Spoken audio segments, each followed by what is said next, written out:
So everybody, has anybody worked out what I've bought? It's been delivered by DPD. Ordered it on Sunday, delivered on Tuesday, free postage from Wales of Sheffield, and well packaged, as you can see. 3 lots of wrapping, lots of bubble wrap, pretty good, well sent. And as you can see from Rapido trains. So let's get into the next bit of it, shall we? Well, hello everybody, we're at Robert's train set again. And I've been buying again. And as you've seen with the photos at the beginning of this, there it is. So 3 lots of wrapping on this, the outer envelope, the box it was in with all the bubble wrap, and this plastic bag. So let's take the box out of the bag. So if you watched Hot Dog Andy's live stream on Sunday the 24th of September, you'll know what this is. If you didn't, you'll have to wait until I turn the box over, won't you? So let's do that now. And yes, it's my first ever purchase from Rapido trains. I've never actually bought anything at all from them, not rolling stock, nothing. This is my first, in this case, a locomotive. And I'll show you the end of the box with a photo. So as I said, from Wales of Sheffield, £212.50 for a sound fitted loco. It's very nice. Yeah, great fun. So as you see, I bought the 15XX, and in this particular instance it's the 1501, which is still in preservation apparently, although as far as I understand it, it's been having a good service. And unlike our cars where you might be able to take it in and wait for an hour and a half, they seem to take a bit longer with these, don't they? So it could be another year before it's running again, or even longer. It's quite possible. I've been looking at my local preserved railway over Helsted Way, and they've got an N7, and there was hardly any difference that you could see in a year with them preserving that, but hopefully that will be back. So there's been some ups and downs with this model, haven't there? There's quite a few YouTubers that have already done an unboxing, and some have had a good one and some haven't had a very good one at all. And the worst one I've seen is obviously Matt Slade. It didn't work. It's not unusual. I had a Hornby J36 Mallard, that didn't work. Sounds work, but it didn't move, so you never know. So the first thing I'm going to do with this, I'm going to take it out of the box. I won't show you taking it out of the box, you've seen a lot of that. And I'm going to take it up on the layout, put on the DR5000 and try it on my phone on number 3 and see if it actually works. Because it's no good doing a load if it doesn't work, is it? So we'll have a look and see what happens with that, shall we? Cheers. So here we are up in the loft, and I've got to say it's 75 degrees, and this is date of filming is the 26th of September on a Tuesday. So I ordered the loco on Sunday the 24th, and DPD delivered it in their time slot, very nice, by the Tuesday, so pretty good, and free postage. So let's just take this sleeve off, and we've got the detail pack with the shovels and all the other bits, and some of them are painted, so that's pretty good. So let's have a look at this model. Now, as I'm sure you've seen on other what's the names, there's a bit of foam. It's quite a heavy model, and they're not kidding, it is. Blimey, for the size of it. So, as you can see, very nice. So I got the 1501 because this is still about. It's not been scrapped. So maybe it'll work better. I saw the video of this on somebody else's YouTube, and yes, it ran very well, so it's great. So as you can see in the picture, there I've got my phone, I've set it up onto the DR5000 with a Z21 app. It's set on 03, which should be this. So I'm going to reposition the camera and we'll see if it actually works, shall we? Because that's my biggest concern at taking the risk in buying this. So yeah, loco's in the small yard here at the front of the layout, and honest to God, I've not tried this, so I'm just about to see if it'll move forward or backwards. Let's have a look. It moves, it moves. Hey! Will it go backwards?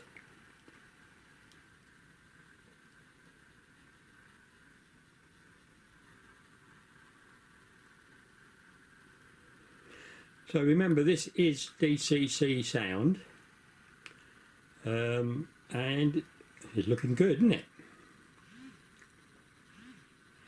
So as you might have seen on before on my Z21 app on the phone, I've only got a couple of functions here, but let's see if the sound will come on. Sounds good. Let's move her forward a bit into shot.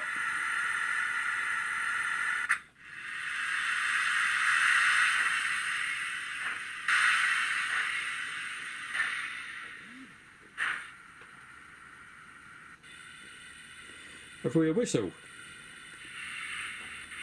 I don't think that's a whistle. Let's try that one. Yeah, we have a whistle.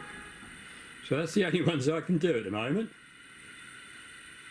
So yeah, I'm happy. It seems to be working. I've obviously not got iTrains working or anything at the moment, so this loco needs to go through the full works to get it to work in iTrains properly. But it's all looking good. I'm pleased.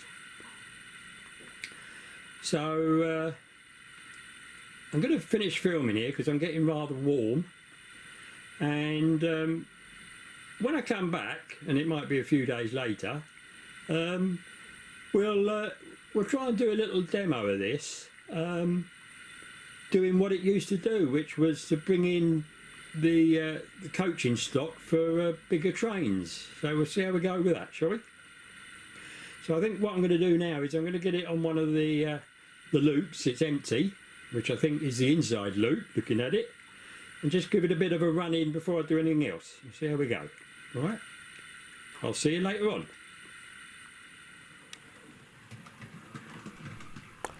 So here she is running around. I must say she's engineered well for speed. I think she doesn't. She uses quite a bit of volume to, or you know, throttle to even go at speed. So yeah, I don't think she's going to be doing 200 miles an hour. So I thought it might be worth trying her over a point very slowly, and it did take quite a while to do this, but I'll show you it in its entirety. Prove I'm not cheating or anything. So this is pretty slow. It's over a Hornby curve point, and she did very well this way. So please go and make your tea while she's doing the rest of this. And then when she clears the point, and I'm happy that she'll do it at this speed, I reverse her, which is the obvious thing to do. So these curved Hornby points do have quite a long plastic bit, you know, what's her name? So this is what she was set at, as you can see. So we'll try her backwards, shall we? So I must admit, I was very confident that she wouldn't have any problems with this. That'll teach me to think that, won't it?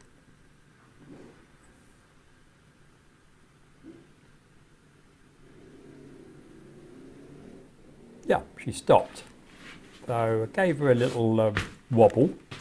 That's all I did. Back to, you know, sort of a twist, and off she went again.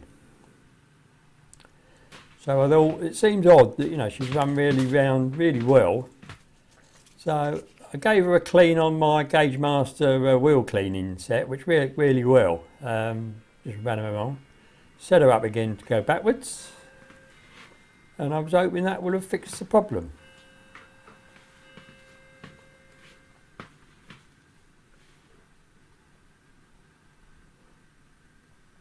So have a good swig of that tea, and we'll see how she does. So she's just coming up to where she stopped before.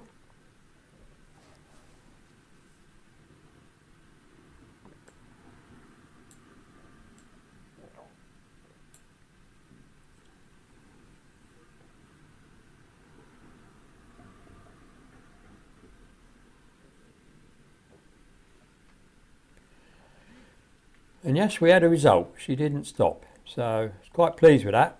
So I thought I'd try with the sound on.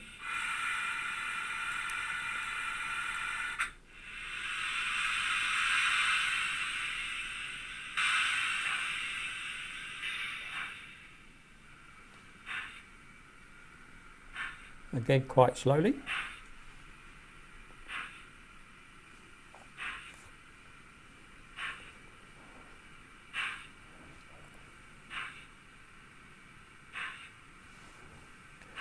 So again, I thought I'd show you it all. I know it makes it a bit long, but you know, I think a locomotive like this does need to be able to go nice and slowly over points. You know, it's going to be working in a yard, isn't it? And they never go that fast in the yards. So, and you know, entrances into terminal stations perhaps. And back again.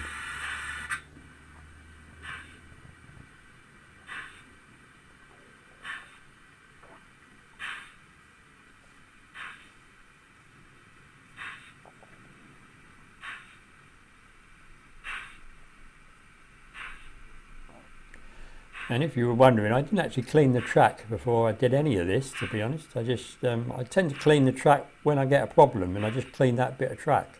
Seems to work. I don't tend to clean the whole thing all in one go. So I'm pretty lucky in that sense, I think.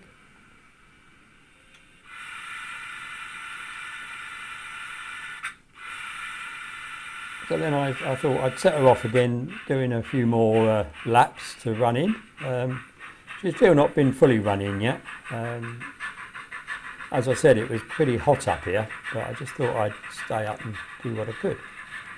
So a few close-ups of her running. I really do like that, the valve gear on this. I mean, it's what drew me a bit to the locomotive.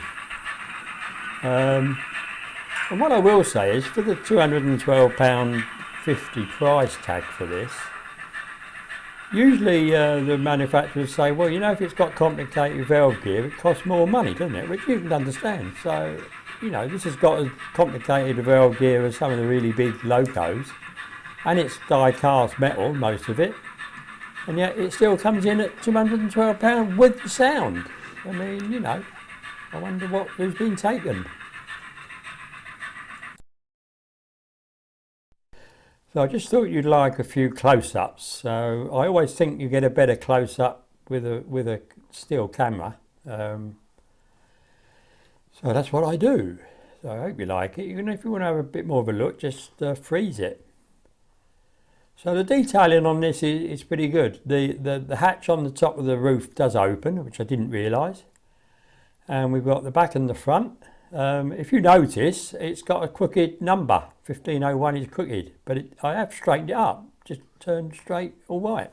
So it must be a malleable sort of glue, I reckon.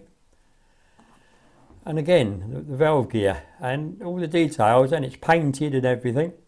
Yes, it's got a bit of plastic on the valve gear, which we'll have to see how that performs. Hopefully it's quite strong plastic. And all the printing and everything on mine was great, and I couldn't find any glue marks. I did have a good look round her. And you saw this at the beginning, and that's the best I could get. I took about 5 or 6 photos in the cab, and that was the clearest I could get, you know. But you know, rivets everywhere like my last loco that I bought, the Manor. I think it's super little loco. So hopefully now we're going to go and see it doing a little bit of running on the layout. So here she is, just doing the last bit of running in. Now she has been through the mill in iTrains and had all her speeds mapped and everything, so she's ready to go and to work reasonably accurately, I hope. Now I did say that we're going to run her sort of as she did in her proper life, and as far as I understand, she worked out of Paddington or into Paddington from Old Oak. So I haven't got Old Oak, but you know, train sets are all about imagination. So here's a holding area near to the carriage sidings that she's at, and she's going to go and get her the carriages she needs to take her into Paddington Station, which in my case is my terminal station. It's not quite as big as Paddington, but it'll do. Now, whether you're interested in iTrains or not, there are some that quite like iTrains, so I'm just going to try and explain some of what was going on. So I've tried to do the whole of this as far as I can with iTrains controlling the trains, all of them.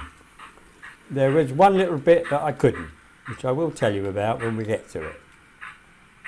So this is a train route that I set up for her to go from that siding into where the carriages is, or even are. And you'll see that she slows down, couples up, as you can see from here. And I did try to do this with an action, but I couldn't get it to work. So in the end, I just set the length where we wanted her to stop to the right amount, which is why that bit of masking tape's on the side there. That's where I needed to get her to stop. So she coupled up and off she went. Now I had to change the program to another route to do this, and she only comes out as far as the sort of the small fiddle yard part, and I'll explain why in a second. Well, in fact, no, I'll start now. My layout is not set up to do a lot of this, so from this position she cannot take those carriages into the terminal station. It's the wrong way round. So what did I do? So I just changed around, and I not only did the engine to the other end, I also did the carriages, because the couplings, the KDs would work with the 15XX, but they wouldn't work with the loco that's going to haul her out of Paddington Station. So I had magnetic catches on that end, or magnetic catch. So I sorted it all out, gave her a new train route, and off she went. In a second. Woo.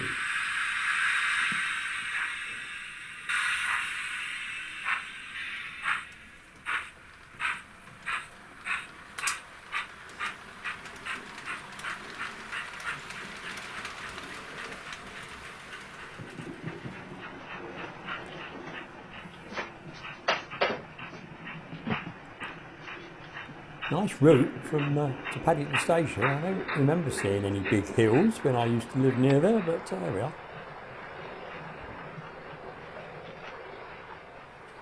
So this was all one route. So from after turning around on the siding, this is all one route into the platform.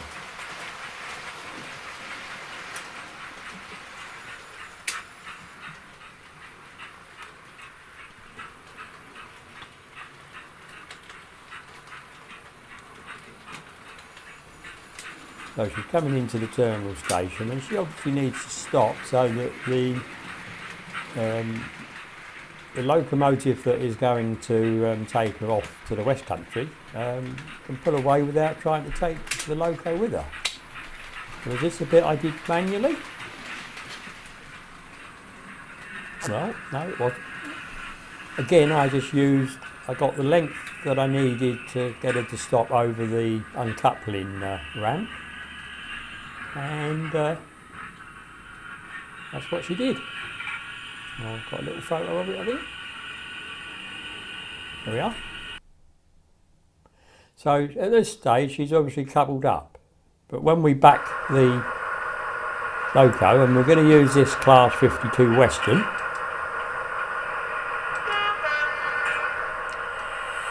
to come out of the engine shed and go and couple up. And you can see the Hunt's magnetic coupler on the front of her. Now it needs to be reasonably big, because otherwise I was getting buffer lock, and that's why I couldn't use the KDs, because I didn't have one that was long enough to couple up, because it kept fouling on the coochies and it used to derail things. Isn't what I want. So it's all a bit of trial and error, shall we say, to do something like this. So again, that was another train route that I set up, but I could only get her to go to here. So this is the only bit I did manually, to just couple up with the coaches.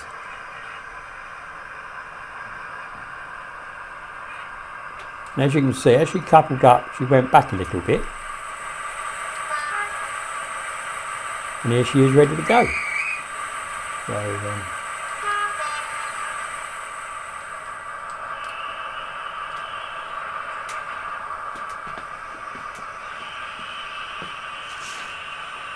and off she went. So then another train route this is.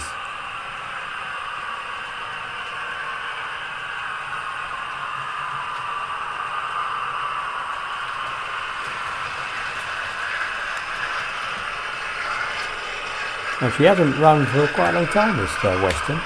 She was a little bit noisy, but I ran her around. And when you put the sound on, you don't really hear.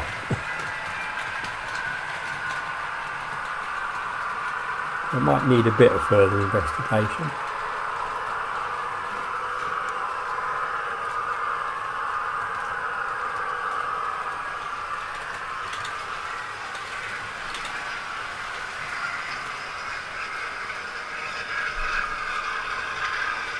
We're getting a little bit of speed up, slow down for the points somewhat.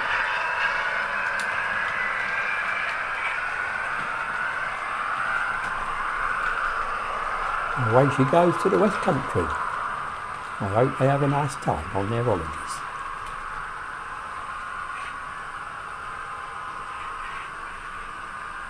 They'll be a bit thirsty and hungry because there's no buffet on there, is there?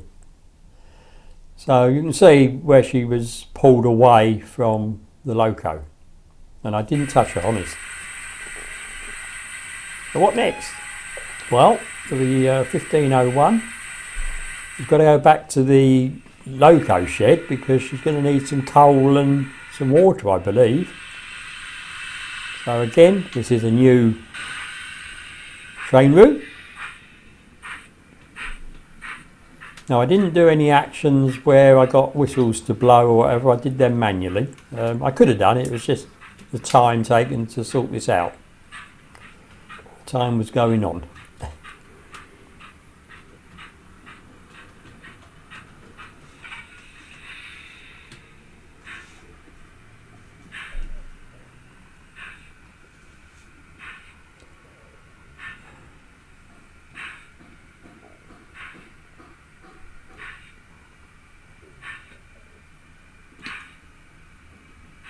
As you see, I got a few little problems with the points. I mean, they are standard Hornby points, you know, they're not great for this sort of thing. And in she goes. So I took a bit of alternative film of this for you. Hey, there we are.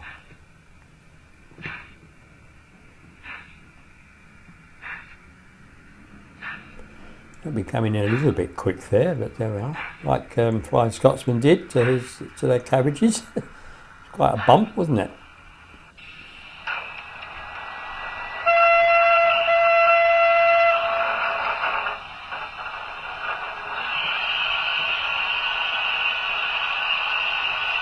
So it's a special whistle. It was quite nice.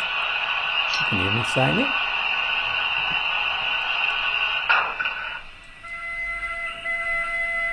Back to the front view. second go at it.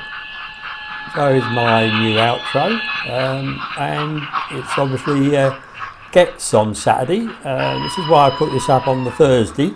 It'll give me a chance to answer comments, because I won't be about on the Saturday, will I? So I hope you've enjoyed it. As I say on here, please subscribe if you can. Comments welcome, please, and a like. If I get a lot of likes, it will get more views. Okay, everybody, thank you very much.